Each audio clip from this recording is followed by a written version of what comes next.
I start my opening with a question, but tonight I'm going to start with a statement that at this point no one with a functioning brain will disagree with. Joe Biden has blood on his hands.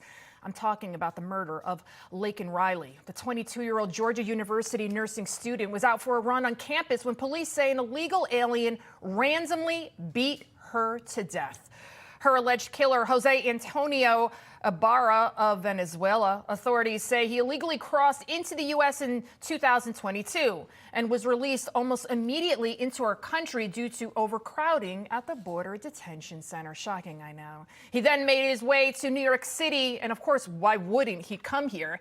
He was living it up, residing in a luxury hotel, riding around on his scooter, even got a job as a food delivery driver. He then decided to leave the Big Apple after the NYPD arrested him in August of last year for driving that unregistered scooter, unlicensed, with a 5-year-old in the back seat. Cops charged him with reckless endangerment of a child. Ibarra then appeared before a judge. Guess what? He was just let go. He was released. Here's a guy who illegally crossed into this country, was busted driving around with a toddler on the back of his scooter without a helmet on, and he's just allowed to walk free. Yeah, because he's going to come back, right? And then just a month later, this same guy was arrested again in Georgia for shoplifting. His brother lives there in Athens. Wait, it actually gets even worse. Georgia cops then arrest him again in December for failing to appear for fingerprinting. So at this point, this guy's been arrested at least 3 times. I mean, what do you think happens next? Guess what? He lands a job as a dishwasher on the Georgia University campus. A spokesperson for the university said Ibarra gave them a fake green card to get the job. Who would have thought this guy had a fake green card, right? So you tell me, why wasn't this guy deported? At the very least, detained. No worries. Our fearless leader, Joe Biden, is taking a stance on this blatant failure of his border policy. Take a listen. To Georgia's family and friends, Jill and I know the deep hole in your hearts when you bury a piece of your soul deep in this earth. We know you will never feel the same again. I've watched with awe as you summon the absolute courage to channel God's grace. Yeah, did you really think Joe issued a video about Laken Riley? Of course, that was him talking about the leftist hero, George Floyd. By the way, on Biden's X account, Twitter, there's 27 mentions about George Floyd. Guess how many posts Biden has put up about Laken Riley? Not a single one. Could you imagine if it was a white guy who killed a black student, a black girl? The faux outrage would be intense. There would be protests in the streets, riots. Instead, the fake news is barely covering the story. And when it does, they're complicit in the Biden narrative by focusing on this instead. Check out this headline by the Associated Press. The killing of a nursing student out for a run highlights the fears of solo female athletes. Are you kidding me? They're now blaming this poor girl for running alone. Oh, and check out this other ridiculous article from CNN. Ibarra's status as an undocumented Venezuelan migrant is now being touted by several state and national GOP leaders to support their calls for tighter border security, though there is little evidence indicating a connection between immigration and crime. No connection between immigration and crime? Here's a reminder, okay? It took days for cops to finally admit that Ibarra was an illegal. And while sanctuary cities notoriously omit facts about illegal aliens committing crimes, the Federation for American Immigration Reform does its best to list the many, many crimes these unvetted individuals commit. Here are just a recent few. Remember the cops who were attacked in Times Square? And then, kicked in the head. I mean, this was violent. Those guys that did this, they were just let go. A church even raised bail to get one of them released.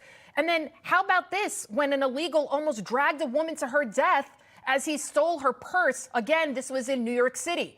Here's another sickening fact for everybody. The Immigration, Customs, and Enforcement, aka ICE, it's not allowed to even arrest these criminals in New York City. From the city's official website, the city of New York does not conduct federal immigration enforcement. Of course, we know that not all illegal aliens are criminals, but we don't know how many of them actually are. As for deporting Ibarra back to Venezuela, the United States can't do that either.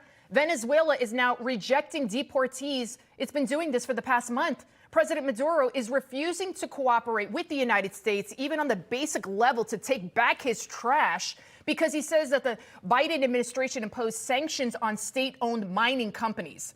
And rather than vet these people before they actually enter the United States, we just keep giving them free money. New York City wants to give out $1,000 monthly debit cards to the illegals. The program will first be tested out with about 500 illegal alien families. The contract costs upwards of 53 million taxpayer dollars. And now the city council wants to investigate the program. Blah, blah, blah. Yeah, really.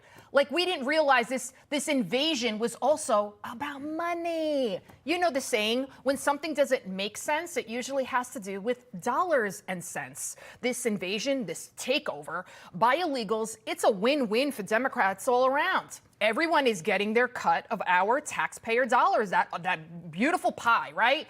The illegals will be also counted in the census so states can maintain their seats and, of course, get our taxpayer dollars. And not only will these illegals also be future Democrat voters, but Democrats are so bold, they're trying to make it so illegals can vote. Yeah, of course they're going to do this. Thankfully, a state appeals court just struck down a New York City law that would have granted at least 800,000 non-citizens the right to vote. But will other state courts be as sane and rational? Probably not. And according to Customs and Border Protection, so far 7.2 illegal aliens have entered the United States through our southern border under the Biden regime. That's an amount greater than the population of 36 states. We are unleashing spies, criminals, and terrorists into our country. Our own president is aiding and abetting this takeover.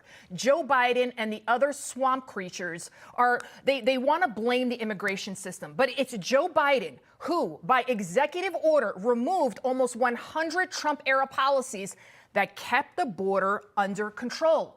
Biden could shut this all down, shut down the takeover by putting those policies back in place. And most importantly, remove the incentives. Stop dangling the carrots of debit cards and luxury hotels and free, everything else free.